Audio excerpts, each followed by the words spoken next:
umaga sa mga Tagalog, naimbag, abigat sa mga Ilocano. May mga kasama tayo Ilocano dito. Marunong mag-Alicana si Tatay Pat po. Mayap Ayabak sa Pampangan. Okay, good morning po. Good afternoon kasi tayo ay live din, online din. Papapunod tayo sa buong mundo, yung mga nakakasubaybay sa atin.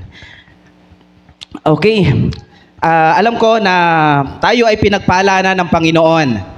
Kahapon pa lang, na tayo ay natapos yung ating celebration ng ating anniversary. Alam nyo, bago ako mag-proceed sa message, tuwan-tuwa ako sa ating mga kasama, sa aking Tatay Pat, sa kay Ma'am Jo, dahil sa buhay nila, dati kasi napunta ako sa kanila sa Tarlac, almost 1 month ako. Alam ko hindi na nila naaalala yon na yung mga taon na yon na nandun ako. At kung bakit sila pinagpapala ng Panginoon dahil napaka-generous po ng ating mga mentor, ng ating mga tatay, yung ating mga mami, na kung saan sila po ay wala silang kung ano yung dumating sa kanilang blessings, ipinamamahagi nila. At isa pa kung bakit mahaba ang buhay nila, gusto kong marating yung kung saan sila ngayon, na kung ano yung buhay, kung ano yung meron sila.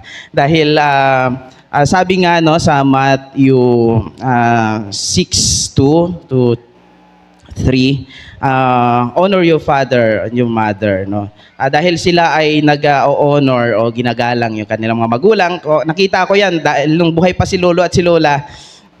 Mahal na mahal nila ni Tatay Pat, every pupunta siya dito, dumarating siya, ay may pasalubong. Nakita ko kung gaano mahalin ng aking Tatay Pat yung aking lolo. At doon pinagpala sila ng Panginoon dahil isa yun sa promise ng Lord, na giginhawa ang iyong buhay at hahaba dito sa sanlibutan. Isa yun sa pangako ng ating Panginoon. Okay? Yun ang nakikita ko sa kanila, at yun din ang gusto kong lakaran at palakaran ng Panginoon para makamit din namin yung ganong buhay. Okay, sige. Tayo muna ay manalangin. Diyos na makapangyarihan sa lahat, salamat po Panginoon sa mga pagkakataong ito na muli ay nandito ang iyong lingkod Panginoon para ipahayag ang iyong mga salita.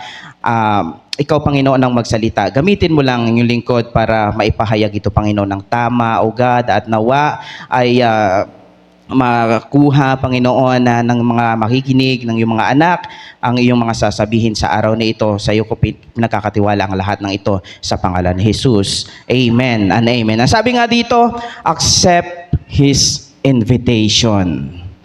Sino dito yung mga nag-iimbita? Kahapon nag-iimbita tayo, di ba? At may mga na-late, may mga dumating, At masarap sa pakiramdam pag yung imbitasyon mo ay napapaunlakan. Tama po ba? Napapaunlakan. An invitation from God. Ito naman ay isang imbitasyon ng ating Panginoon.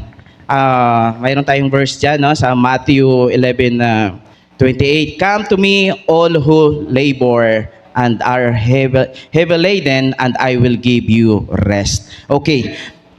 May mga pabor sa buhay ng tao na ibinibigay ang Diyos. May mga oportunidad sa tao na ibinibigay ang Diyos, at may mga pagkakataon na napapalagpas ng tao. May mga pagkakataon na ang tao ay nakakalimutan niya ang Diyos. At may mga sitwasyon sa buhay ng tao na kahit na hirap na ayaw pang bitawan, ayaw pang isuko sa Diyos. Sabi dito sa book ng Matthew 14:26 to 31, alam ko hindi yan na naisulat yan, babasahin ko na lang, Kinilabutan sa takot ang mga alagad nang makita nilang may lumalakad sa ibabaw ng tubig.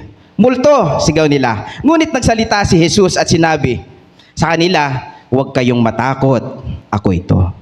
Sinabi ni Pedro, Panginoon, kung talagang ikaw nga, iyan, papuntahin mo ako diyan sa kinaroroonan mo sa ibabaw ng tubig. Hinamon niya ang Diyos. Sumagot ang ating Panginoon, halika.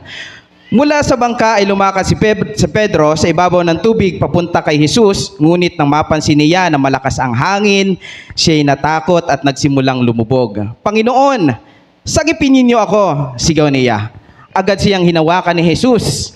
bakit ka nag-aalinlangan? Napakaliit ng iyong pananampalataya, sabi niya kay Pedro. Pagkasakay nila sa bangka, tumigil ang hangin at sinamba siya ng mga nasa bangka. Tunay nga pong kayo ang anak ng Diyos, ang sabi nila. Ano ang ibig sabihin nito? No? Kung mapapansin nyo sa talatang ito na ating binasa, Peter challenged Jesus. Ano sabi niya? Panginoon, kung talagang ikaw nga yan, papuntahin mo ako sa kinaroroonan mo. Ayan ang sabi ni Peter, no? And Jesus take the challenge of Peter. Then, Jesus invited Peter to come to him. Sinabi niya, come, halika, lumakad ka. Sabi ni Jesus, minsan sa buhay, inahamon or sinusubukan natin ang Diyos. No, nagawin ang mga bagay na gusto nating maranasan, ngunit sa gitna ng pinapalakad na tayo ng Diyos, andun na yung takot natin. Even though alam natin na God cares for us, God invited us, ngunit may mga pag-aalinlangan pa rin yung tao. Bakit nararamdaman ito ng mga Kristiyano? There are things that hinders to experience the promise of God. Una, doubts to what God can do. Totoo ba, minsan abutan na mo na yung mga pangarap mo, ngunit nahadlangan ito ng mga pag-aalinlangan mo sa puso mo. Tama po ba? Totoo po ba yan? May mga bumabalakid sa iyo, ipinapakita na ng Diyos ang mga magagawa niya, ngunit ayaw mong subukan. Ano yung mga dahilan? Una, yung takot mo. No? Kadalasan ganun ang tao, inaalagaan niya yung takot niya. Mas pinapalaki yung takot kisa sa pananampalataya niya. No? Sa dami ng pinatunayan ng Diyos na pwedeng panghawakan, hindi na naaalala. No, naunahin. No, na sa unang ratsada pa lang ng problema, unahin na niya ang Diyos. 'Di ba? Alam mo kung bakit, no? At ano yung mga himala na pinatunayan na ng Diyos sa buhay natin. No, doon pa lang, 'di ba? Yung tubig ginawa niyang alak. No, yung unang himala ng ating Panginoon, pinarami yung isda para hulihin ng mga alagad, 'di ba? Nagpagaling ng babaeng dinudugo over 40 years. 'Di ba? Tagpahinto ng bagyo, nagpalayas ng mga demonyo, nagpakain ng libo-libong tao, at yung nakita ni Peter, lumakad ang Diyos sa tubig. Yun yung inimbitahan siya ng ating Panginoon. Pangalawa, yung ating mga worry. No, yung pag-aalinlangan natin. Kahit mga Kristiyano na, may mga pag-aalala pa. Tama ba? Nag-aalala ba kayo sa mga kakainin nyo para bukas? May mga sitwasyon na akala natin, nasa boundary na tayo, no, ng ating mga pangailangan. Pero, hindi natin nakikita na ang Diyos ay gumawa ng daan, no? Kahit no sa panahon nila Moses, no, nandun na sila sa boundary, ginawan sila ng daan ng Diyos para makatawid, no, para sa mga pangailangan mo, even though, no, nawala ng daan, bibigyan ka ng daan ng ating Panginoon para sa iyong mga pangangailangan. At nakakalimutan, no, na yung Diyos ay Diyos ng lahat ng ating pangangailangan, no? God of every need, na dapat na hindi ka mag-alala sa iyong ating Jehovah Jireh, no? Sa iyong ating Jehovah Rapha, yung nagpapagaling ng ating mga sakit. 'Di ba? Pag tayo ay may mga sakit, huwag nyo nang unahin kung sino yung mga kapwa nyo tao dyan na tatawagin para ikaw ay pagalingin. No? Dahil ang Diyos natin ang higit na makapangyarihan sa lahat para ikaw ay pagalingin. At napatunayan na niya yan, no? Bumuhay na siya ng patay, nagpagaling ng mga may sakit. Ang Diyos ang ating warrior, ang Diyos ang ating banner. He is Jehovah Nissi, no? Na nagtagumpay na tayo sa ating mga kaaway noon pa lang. Kaya hindi ka na dapat na matakot. Siya ang Diyos ng lahat ng iyong mga pangangailangan. Amen? Kaya kung kayo ay may mga pag-aalinlangan, may mga pangangailangan, kailangan lumapit lang kayo sa Diyos. Lumuhod kayo sa Diyos. Manalangin kayo sa Diyos. Yung kagaya ng testimony, no, ni Ma'am Jo, na kung saan ay ipinanalangin niya yung kanyang mga anak. Hindi lang sila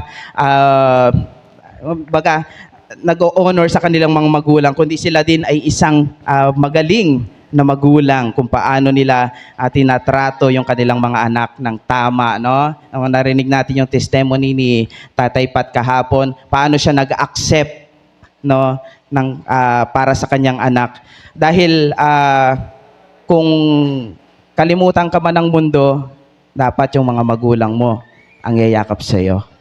No, hindi ka pababayaan ng mga magulang mo, no, sa mga anak, na yung mga magulang nyo, kahit na anong problema ang dumating, kahit na sino ang bumato sa iyo, mga magulang mo ang yayakap sa inyo. Tandaan nyo, lagi nyong igalang, no, pahalagahan ang inyong mga magulang. Kung kailangan nyo silang tulungan, tulungan nyo. No, kung nangangailangan sila ng pagmamahal nyo, yakapin nyo, kasi yung mas minamahal pa ng mga anak, yung mga kaibigan nila, yung kanilang mga barkada, no, mas mahaba pa yung oras dun sa mga barkada kaysa sa mga magulang nila. Kasi yung mga magulang naghahanap ng kalinga, no, naghahanap ng pagmamahal ng mga anak, at lalong-lalo na yung respeto ng kanilang mga anak.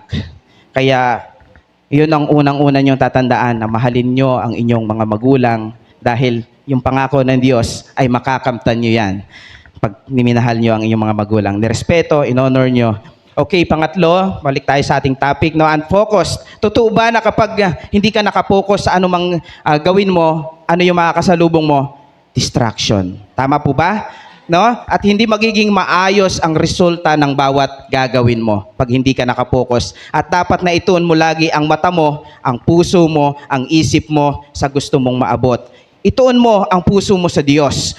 Kung gusto mong mas lumalim sa Kanya, ang daming distraction sa mundo na dapat hindi ka nadadala nito. No? Dapat nakafocus ka lang sa Kanya. Kasi kung nadidistract ka ng iba, kung saan-saan ka, kung kanino ka nakatingin, dapat nakatingin ka lagi sa Panginoon. Para yung mga problemang sasalubong sa iyo ay hindi mo yan nakikita. No? Diyos lang ang nakikita mo, dahil mas malaki ang Diyos kaysa sa mga problema mo. No? Kahit sa pamilya mo, pag hindi ka nakapokus rito, no, sa loob ng marriage life mo, o kung sa labas ka ng marriage life mo nakapokus, matidistract ka. Mawawala ka dun sa pamilya mo, iiwan mo yung pamilya mo.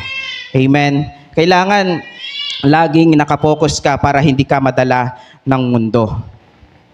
Pangalawa, no, that things that hinders the experience, the promises of God, yung prioritizing, pinaprioritize natin yung iba, no, maliban sa Diyos. Hinahayaan ng mga Kristiyano, no, patungkol dito sa mga Kristiyano, na unahin ang ibang bagay kaysa sa Diyos o ang kalooban ng Diyos. Nangyayari po ba yon sa mga Kristiyano? Nakaka-experience ko ba kayo nun? Wala rito? No, praise God, no? Minsan ang daming inuuna ng tao maliban sa gawain ng Diyos. Ngunit nakasulat sa salita ng Panginoon sa Matthew 6:33, sabi nga dito sa Tagalog, ngunit hanapin muna ninyo ang paghahari ng Diyos, ang kanyang katuwiran, at ang lahat ng bagay na ito ay idaragdag sa inyo.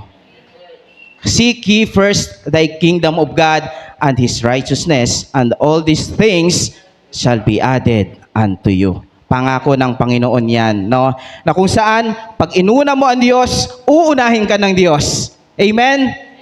Lagi kang ipapriority ng Panginoon, no? Naririnig ko sa mga testimony ng ating mga tatay at mga nanay na nandito, no? Na inuuna nila ang Diyos lagi. Kaya yung pabor ng Panginoon, uunahin ka rin lagi. Amen? Hindi ka ihuhuli. Hindi ka dun sa huli. Yung huli, ano yun? Pagsisisi na yun eh. No? Dapat yung mga biyaya ng Panginoon, lagi kang inuuna. Lagi mo rin siyang uunahin. Amen? At idaragdag niya ang lahat ng naisin mo na ayon sa kanyang kalooban. May mga bagay na hinahayaan ng tao sa buhay niya kung bakit may iba siyang inuuna. Ano ito? Allowing to skip the time for God.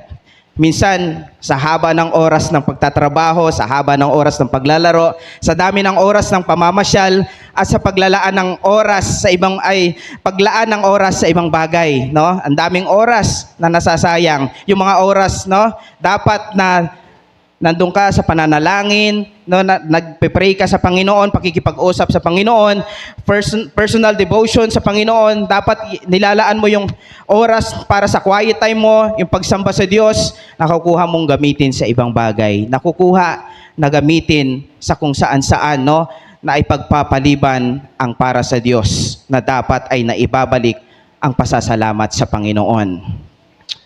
No, kung nararanasan nyo yan, kailangan i-priority natin ang Panginoon. Hindi magmamakaawa sa inyo ang Diyos dahil kayo dapat ang lumapit sa Kanya. Kasi sinabi niya, come to me, no? Inimbitahan ka na niya sa kung ano yung mga suliranin mo. Di ba? Pangalawa, allowing themselves to entertain things that affect their spiritual life. May mga bagay na minsan hinahayaan ang mga Kristiyano na gawin, no? Kahit nagawain ng Panginoon, kahit may commitment sa Lord, okay lang na tumanggap ng ibang gawain sa bahay, gawain sa labas, ekstrang trabaho, na pwede namang ipagpaliban muna, no? Nauuna pa yung ibang gawain na nagiging conflict sa gawain ng Diyos. Yung mga business, sino may mga business dito? No? Pag-araw ng pagsamba, isarado nyo yung business nyo muna. Bigyan nyo ng panahon ang Panginoon dahil pag hindi nyo sinarado yan, ang Diyos ang magsasarado niyan. Pag hindi nyo inuna ang Diyos. Kailangan bigyan nyo ng pagkakataon. 2 oras, 1 oras nyo lang sa simbahan, di ba? Para pumunta kayo, para makipag-gather kayo sa ating mga kapatiran, para maibalik yung papuri ng pagsamba, ng pasasalamat sa Panginoon, ibigay natin. Huwag nating hayaan na pati yung oras natin sa Panginoon ay kinakain ng business natin, kinakain ng trabaho natin, no? Kinakain ng kung ano-ano mang kailangan nating unahin na hindi naman dapat. Kailangan bigyan mo ng pagkakataon ang Diyos lagi, no? Dahil sabi dito sa Matthew 6:34, huwag kayong mabalisa patungkol sa kinabukasan, sapagkat ang kinabukasan ang mababalisa sa kanyang sarili, sapat na bawat araw ang kasamaan. Okay? Hayaan mo yung bukas ang problema sa kanya dahil nasa pangako ng Diyos na hindi kanya pagkukulangin. Amen? Hindi kanya hahayaan. No? Kung paano pinakain ng Diyos ang mga tao niya sa ilang, no, sa panahon, no, na naglalakad sila doon ng 40 years. Pinakain sila ni Diyos. Araw-araw silang pinapakain ng Diyos. Ayaw niya na magdamot ka, no, sa iba. Kailangan ipamahagi mo. Ayaw nga ng Panginoon na tinatago mo yung pagkain na pinapaulan niya, yung mana, 'di ba? Napapaanis 'yun. Kailangan nakikita natin 'yon, no? Lalong-lalo na sa ating mga mananampalataya na hindi ka pagkukulangin ng Diyos, no? He will sustain every need, no, of our life. Sa mga professionals natin, sa mga estudyante, lahat ng nagtatrabaho, mga magulang, mga lolo at lola, ang Diyos ang bahala sa future ng mga anak nyo, ng mga apo nyo, at sa future nyo sa mga estudyante. Naniniwala ka ba kayo doon? Amen? Pag-aaralin kayo ng Diyos. Dahil sabi ko nga, lagi ko nga itong na-testimony na si pastor is full-time worker ng church, no, pero kami po ay nakapagtapos ng pag-aaral dahil yun sa kabutihan ng ating Panginoon. No, dahil yun sa pangako ng ating Panginoon na kung saan nabigyan kami, kasi yung mga scholarships na yan, ayan yung binibigay ng Diyos na paraan para makapagtapos yung mga anak niya, yan yung mga bata, di ba? Yun ay ginagamit ng Diyos para i-sustain yung mga pangailangan mo sa pag-aaral mo, no? Ang kailangan mo lang yung pambaon, ay marami naman diyan sa bundok na pwede mong pasanin papunta sa bayan para maglaho ka. Basta kailangan may gawa ka rin, hindi ka lang puro panalangin. Kailangan ginagawan mo rin ng paraan, no, para ikaw ay magkaroon. No, dahil kung walang gawa, dead yun, patay yun, no? Okay, tandaan nyo yan, no? Kailangan yung mga kailangan natin, hindi tayo pagkukulangin ng Diyos. Okay? Nandito na tayo sa last part. Hindi na natin gaanong habaan, no? At nawawala na yung kanlong ng ulap natin dyan sa sa bubong, no? Okay, and finally, we must do what must we do to receive His promise? Ano yung kailangan natin gawin, no? Accept the invitation of God. Amen. Sino po ba dito yung handang i-accept lagi yung invitation ng ating Panginoon? Kung kayo ay may mga kabigatan sa buhay, no? Ano ang dapat mong gawin para mawala ang lahat ng mga humahadlang para maranasan ang pangako ng Diyos?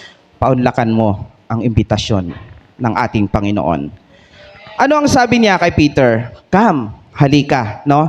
Si Jesus ang nag-invite kay Peter para palakarin siya sa tubig, no? Dapat paunlakan mo ang imbitasyon ng Panginoon na dapat yung kung nawala ka ng pag-aalinlangan, no, hindi ka dapat nag-aalinlangan dahil ang Diyos na ang nag-imbita sa iyo, ang Diyos na yung nagpalakad sa iyo, ang Diyos ang mag-guide sa iyo, no, na dapat wala ka ng takot at dapat nakapokus ka na sa ating Panginoon para makatawid ka, no, sa dapat mong tawiran. Amen. Bakit sinadya ng Diyos na bumaba ng bundok, no? Dahil nung panahon na yon, katatapos niya lang magpakain, no, ng libo-libong mga tao. Yung 5,000 people, no? 5,000 na mga tao, libo-libong mga tao. Alam ko mas marami pa doon kasi yung mga lalaki lang naman binibilang noon, di ba, sa Bible. Na mayroon siyang 2 isda at 5 tinapay, no? Nai-sustain yun para pakainin. Yun yung himala ng Diyos na kanyang ipinakita bago siya lumakad sa tubig, no? Kasi yung paglakad niya sa tubig is pang-siyam na yon na miracle ng ating Panginoon. Bakit siya nagpakita sa mga alagad, no, sa oras na yon na lumalakas yung alon, lumalakas ang panahon, kaya niya namang pahinahunin yon kahit siya ay nasa bundok. Nandun ang Panginoon sa bundok nun nananalangin. Kahit na malayo ang Diyos, He has the power to still the water. No? May kapangyarihan ang Panginoon. Kaya niyang gawin ang lahat. Pero bakit nandun siya sa oras na malakas yung panahon na yon? Lumalakas yung alon. Alam niyo ba kung bakit siya bumaba at nagpakita? Dahil gusto ng Diyos, sa oras ng pagtawag mo sa Kanya, alam mong nandun siya. Sa oras ng bagyo ng buhay mo, sa oras ng pagsubok na dumarating sa buhay mo, andun lagi ang Diyos na kasama mo. Hindi Kanya hayaan na matakot. Hindi Kanya iiwan. Gusto Niya na abot mo siya. Kahit pa sa oras ng pag-aalinlangan mo, sa oras ng takot mo, dahil gusto Niya na nakatingin ka sa Kanya. Nakafocus ka sa Kanya. Kaya gusto Niya na nakikita mo siya, kaya siya nandun. Kaya pag nag-imbita ang Diyos sa oras ng di mo kayang sitwasyon, huwag mong tatanggihan dahil ang sabi niya sa Matthew 11:28, yung binasa natin, "Come to me, all who are weary and burdened, and I will give you rest." Tandaan natin yung word na come.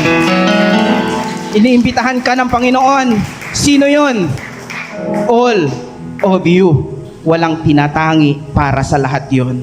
Kahit sino ka pa, walang mayaman, walang mahirap, walang may posisyon, lahat ay tinaanyayahan ng ating Panginoon. No, lahat na nabibigatan, lahat ng may pasanin, pagagaangin ng ating Panginoon. Amen? Bibigyan niya ng kapahingahan. Pag sinabi niyang come to me, huwag mo nang palagpasin. Huwag ka nang lumingon sa iba. Huwag ka nang tumingin sa iba. Dahil sino yon? Ikaw yon na tinatawag niya. Ikaw ang iniimbitahan niya. Ikaw ang nangangailangan sa Kanya. Hindi yung nasa likod mo. Hindi yung nasa kaliwa mo. Hindi yung nasa kanan mo. Ikaw yon. Sa panahong bigat na bigat ka sa mga pasanin mo at di mo na kaya, God will carry for you. Bibigyan ka ng kaalwanan sa isipan, aalisin niya ang bawat kabalisahan mo, aalisin niya ang bawat takot mo, papalitan niya ng kaginhawahan. Naniniwala po ba kayo doon? Hindi lang para sa sarili mo, kasama ang pamilya mo.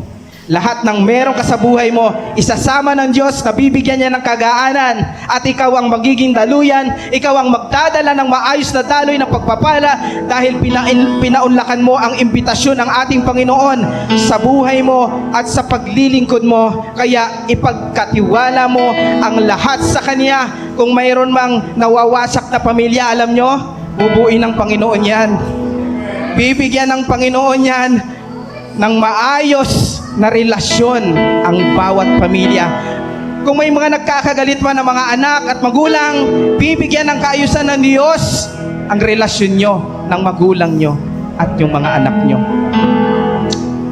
Kung nangangailangan ng trabaho, kung nahihirapan ka sa trabaho mo, pagagaingin ng Diyos yan. Dadalhin ka dun sa trabaho na dapat na para sa'yo na hindi ka mahihirapan.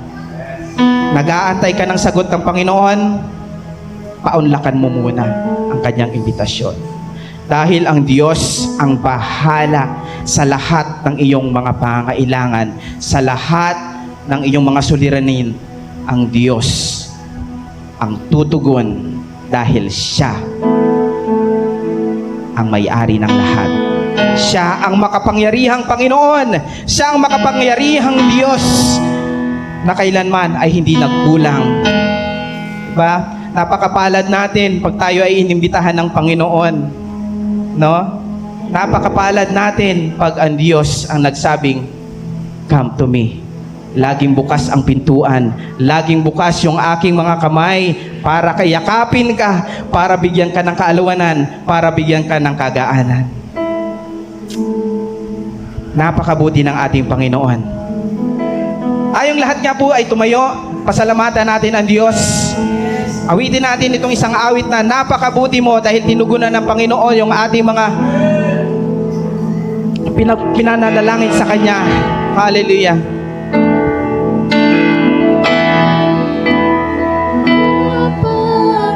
Kabuti mo, aming Diyos Ama. Salamat po Diyos sa imbitasyon na patuloy mong ibinibigay sa amin, inaabot sa amin, Panginoon.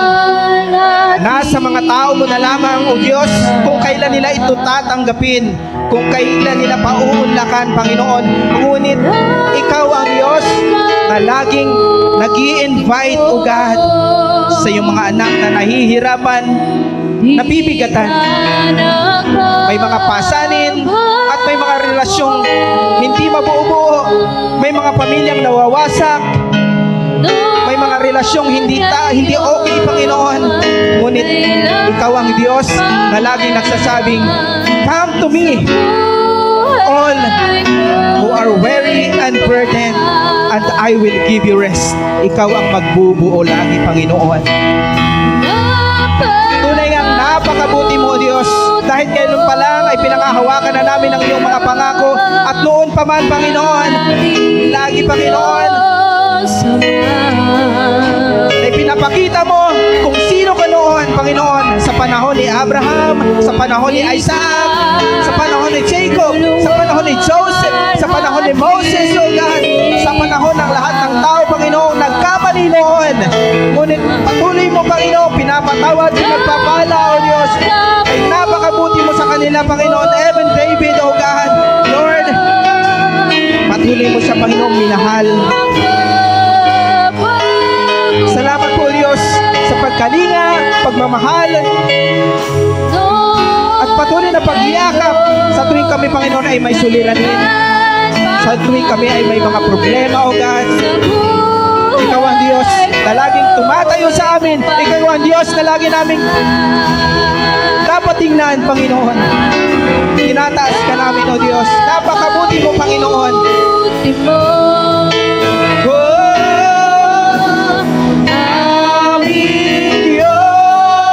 Sama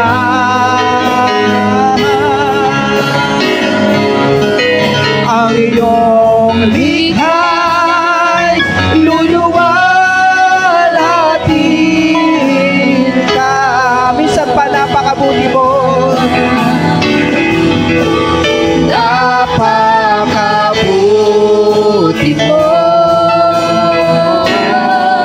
Hindi ka nagbabago.